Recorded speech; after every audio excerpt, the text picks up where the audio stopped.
Hi guys, let me share with you my latest Three.js project.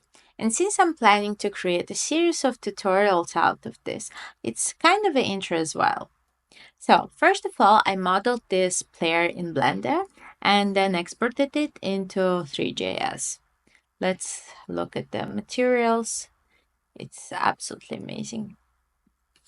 Yeah, so you can play. Oh, by the way, let me show you fingerprints here. Yeah.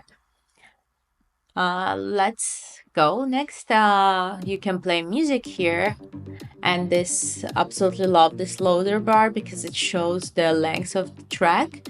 You can change the track, and you can control the volume of music here. And the other slider controls the volume of drums and buttons. Oof, that's too loud, right? Nice. Also, additionally, I added knobs. To be honest, I didn't know what to do with them because I'm not a DJ and I have absolutely no idea what those things could have do.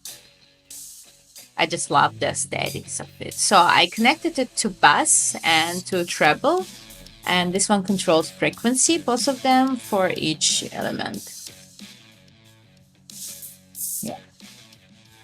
And also I have speaker here.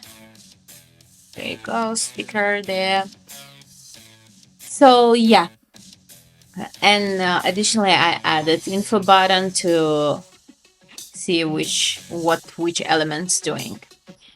Yeah, to create this part I used shaders, and for sliders I used drag control, and for knobs I used transform control.